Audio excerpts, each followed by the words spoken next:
Bienvenue dans ce best-of de Semblable podcast. Cette première saison se termine et c'est l'occasion pour nous de vous partager quelques extraits de nos échanges cet automne. Semblable podcast donne la parole aux acteurs de l'inclusion dont on pense le parcours inspirant et dans ce résumé hivernal, nous allons revenir sur l'utilisation que font nos invités des outils mis à la disposition de tous par la plateforme de l'inclusion. Nous reviendrons également sur les messages qu'ils ont eu à cœur de nous partager personnellement. Vous allez découvrir ou redécouvrir des témoignages inspirants et des conseils précieux de la part de ces créateurs d'opportunités qui ont saisi leurs envies à bras-le-corps et qui aujourd'hui dirigent des sociétés plus justes, valorisant la diversité, l'égalité, le savoir-être comme le savoir-faire. Et qui sait, peut-être à les écouter, vous aussi, vous aurez le déclic qui vous poussera à sauter le pas si toutefois vous hésitiez encore. Cet épisode n'est composé que d'extraits de nos entretiens précédents, mais bien évidemment, vous pouvez retrouver l'intégralité de ces épisodes de Semblable le podcast sur toutes les plateformes de streaming classiques. Préparez-vous à être inspiré et à repousser les limites de la pensée traditionnelle.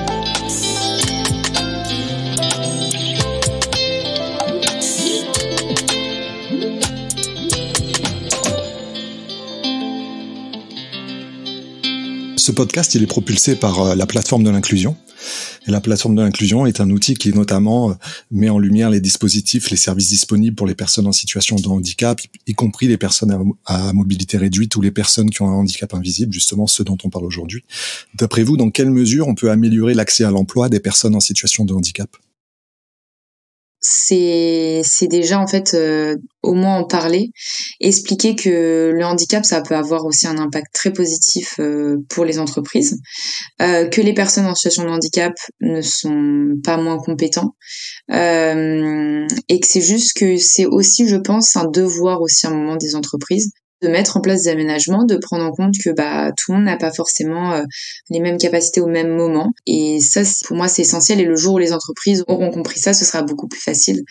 Parce que je pense qu'il y a beaucoup de gens qui n'osent pas non plus postuler parce qu'ils en ont marre des jugements. C'est tellement prendre sur eux de pas expliquer un handicap que c'est tellement fatigant que il y en a beaucoup qui arrêtent de travailler. Et ça, aujourd'hui, c'est pas possible. Est-ce que vous auriez un message à faire passer à nos auditeurs ?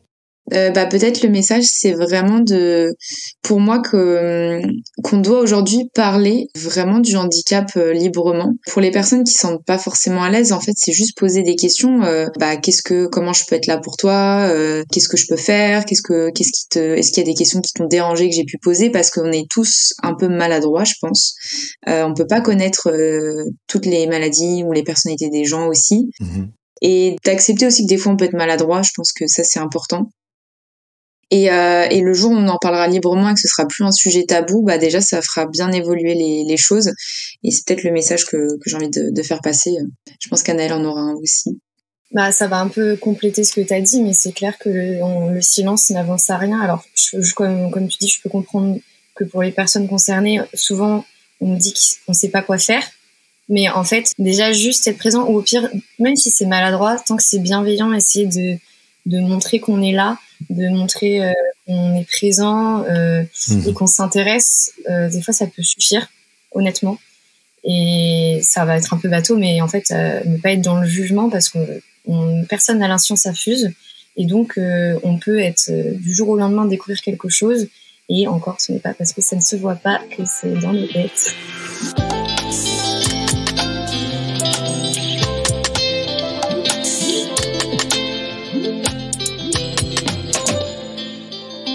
Vu que vous accompagnez des personnes qui sont éloignées de l'emploi, vous travaillez sûrement avec la plateforme de l'inclusion et plus particulièrement avec les emplois de l'inclusion. Dans quelle mesure vous l'utilisez et quelles utilisations vous avez eues sur cet outil ?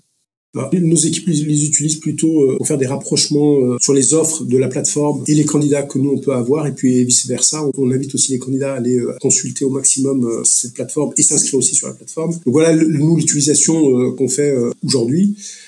Après, je sais qu'ils font de l'immersion facilitée, mais nous, on fait pas mal d'immersion avec nos entreprises partenaires, donc on le fait de deux manières différentes. On le fait tout seul avec l'entreprise, parce qu'on a des relations avec certaines entreprises qui nous permettent de faire des immersions non encadrées par Pôle emploi. Du coup, on va faire découvrir des métiers à des jeunes comme ça par l'immersion, et c'est très parlant pour les jeunes. Et puis on fait aussi des immersions en utilisant l'outil MRS avec nos partenaires, notamment Pôle emploi. Donc on a des entreprises qui utilisent l'offre de service de Pôle emploi, la MRS, et pour lequel on source. Donc on envoie des candidats sur les informations collectives qu'organise Pôle emploi, notamment à travers les MRS qui s'organisent pour certaines entreprises qu'on a en commun. Du coup, ça me permet de rebondir avec une autre question qu'on a. D'après votre expérience, en général, comment l'immersion a un impact sur l'avenir professionnel des personnes qui sont accompagnées par nécessité? Est-ce que ça change vraiment la donne? Qu'est-ce que ça apporte en fait? Alors, je sais pas si ça change la donne, mais en tout cas, nous, on sent que c'est un vrai plus. C'est un vrai plus parce que aujourd'hui, les jeunes, ils ont besoin de factuels, de toucher, de voir, notamment ceux qui sont peu ou pas qualifiés. Donc, du coup, quand tu nous parles d'une mission dans une entreprise, d'une fonction, ça reste très vague dans sa tête. Alors que quand il y va, il voit des gens de sa génération sur les postes, il peut partager, échanger avec eux. Du coup, ça donne beaucoup plus envie que de rester derrière une table, une chaise, un bureau et lui expliquer les choses de manière abstraite. Est-ce que vous auriez un message à partager, Abdel, qu'on n'aurait pas évoqué jusque-là, un message pour celles et ceux qui nous écoutent? Oui, absolument. Faites confiance aux jeunes des quartiers. L'avenir de la France de demain, elle réside là, qu'on le veuille ou non. La densité de population la plus importante en France, elle est sur ces territoires-là. Donc aujourd'hui, forcément, il y a de l'élite dans tous les domaines, le sport, la culture, l'économie. Et aujourd'hui, il faut juste leur tendre la main pour leur permettre de pouvoir passer ce cap-là et cette barrière-là. Ils ont des savoir-être et des vouloir-faire qui sont extrêmement puissants. Voilà, ils ont envie de s'en sortir et du coup, ils ont une farouche volonté de travailler et d'essayer de trouver des solutions pour leur avenir. Donc ce message, il s'adresse aux entreprises qui recrutent et qui se plaignent de ne pas avoir de candidats. Il y a des candidats, y compris dans les métiers en tension, on le démontre tous les jours. Donc il faut juste faire confiance à des candidats avec lesquels vous n'avez pas l'habitude de travailler ou vous n'avez pas l'habitude de sourcer. Est-ce que vous auriez un dernier mot à nous partager avant qu'on conclue? Le dernier mot, c'est de dire qu'aujourd'hui, un petit message d'espoir, c'est que les planètes sont en train de s'aligner, le chômage diminue partout, même s'il diminue dans les quartiers, on le voit, mais il reste encore très important dans ces quartiers-là. Il faut sanctuariser les budgets par rapport à l'accompagnement des publics qui viennent des quartiers et du monde rural, parce qu'on est en train de constater, nous on commence à intervenir dans le monde rural, que les problématiques d'accès à l'emploi dans le monde rural sont aussi extrêmement compliquées, donc il ne faut pas dissocier les deux, il faut surtout pas les dissocier, il faut les associer, sanctuariser des budgets pour pouvoir créer de la pérennité dans les actions. Voilà. Aujourd'hui, des acteurs comme nous qui sommes des petites structures, on est trop fragile parce que on a une difficulté qui est devant nous, c'est de répondre à des appels à projets qui sont pas sûrs d'être reconduits d'une année sur l'autre malgré que vous avez des bons résultats.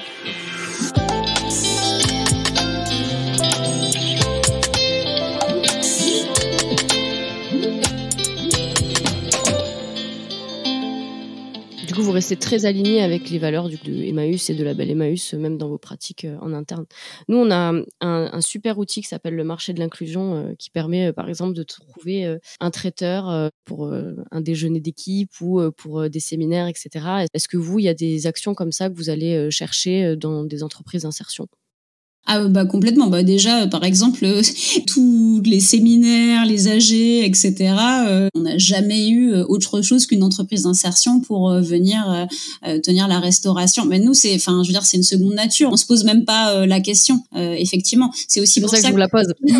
C'est pour ça qu'on fait partie de l'alliance des licornes aussi, licorne avec 2 O, avec Enercop, Railcop, Common, Télécop, la Nef. Voilà, on est toutes des SIC dans des univers professionnels très très différents, mais on essaie de montrer que des alternatives solidaires sont possibles à créer partout dans l'énergie, la mobilité, etc. Et on fait beaucoup de coopération économique aussi entre nous. On parle à nos clients respectifs des solutions des autres et on lève même des fonds ensemble. Voilà, c'est aussi pour montrer que dans l'économie, on peut être dans une coopération et sortir de ce culte de la compétition à tout va que j'ai appris en business school, évidemment. Ouais, c'est sûr. On se déconstruit après. En fait, on voit que dans la vraie vie, on peut faire différemment. Et ça marche aussi avec les clients. Côté positif. Favoriser l'inclusion quand on est un entrepreneur dans sa propre aventure entrepreneuriale. Bah, il faut la penser dès le début, en fait, parce que moi, je trouve qu'il y a beaucoup de personnes qui créent aujourd'hui des entreprises avec dans l'esprit le bien commun. qui font pas ça pour s'enrichir, qui ne sont pas obsédés par l'idée de le revendre quelques années plus tard, des millions, mais souvent ils le font sous forme commerciale classique parce qu'ils ont entendu que c'était beaucoup plus facile de lever des fonds comme ça, et c'est vrai que c'est plus facile techniquement, mais qui va venir investir au capital? On sait jamais ça. Qui va venir prendre le pouvoir du coup avec l'argent qui sera investi? Et souvent j'entends je développe d'abord mon activité et puis quand c'est rentable je vais y intégrer de la RSE, je vais faire une fondation, etc. Mais ça, on prend le problème à l'envers. Il faut créer les modèles qui, dès le départ, intègrent structurellement l'impact, parce que sinon, ça sera toujours anecdotique. Ça passera toujours au second plan. Donc voilà, moi, mon conseil, c'est de réfléchir à l'impact dès le début et de réfléchir ensuite à un business qui va maximiser cet impact. En étant rentable, si possible, quand même. On va arriver à la fin de cet épisode. Est-ce que vous souhaitiez nous partager quelque chose en particulier qu'on n'aurait pas évoqué, qui vous tient à cœur? Est-ce qu'on a tout énuméré? Non, je pense pas, mais non, mais en tout cas, j'insisterai sur ce mot inclusion. Il mérite d'avoir des podcasts, il mérite d'avoir des têtes d'affiche, il mériterait beaucoup plus de porte-parole. Voilà. Je pense qu'aujourd'hui, il y a vraiment un déficit de communication sur ces notions-là, qui sont vraiment le ciment de notre société. Et voilà, donc merci pour ce que vous faites et j'espère que vous allez inspirer vous aussi. Brilliant. Just brilliant. C'est ainsi que s'achève ce best-of de Semblable le podcast. Nous espérons que cette compilation des moments les plus inspirants des 3 derniers épisodes vous a été enrichissante. Alice Deves et Anaëlle Marzelière pour Petite Mue, Abdel Belmokadem pour Nécessité, Maud Sarda pour Label Emmaüs ont partagé leur vie d'entrepreneur inclusif de l'intérieur comme jamais auparavant. Pour nous, ces témoignages sont une véritable source de motivation. Si vous aussi vous souhaitez créer un impact positif autour de vous, retrouvez l'intégralité de ces épisodes sur toutes les plateformes de streaming classiques. Nous espérons que Semblable le podcast sera une source d'inspiration qui vous accompagnera tout au long de ces 365 nouveaux jours à venir. En tout cas, Julie et moi travaillons pour ça. Impatients de vous présenter la saison 2, nous vous souhaitons le meilleur et d'ici là, prenez soin de vous.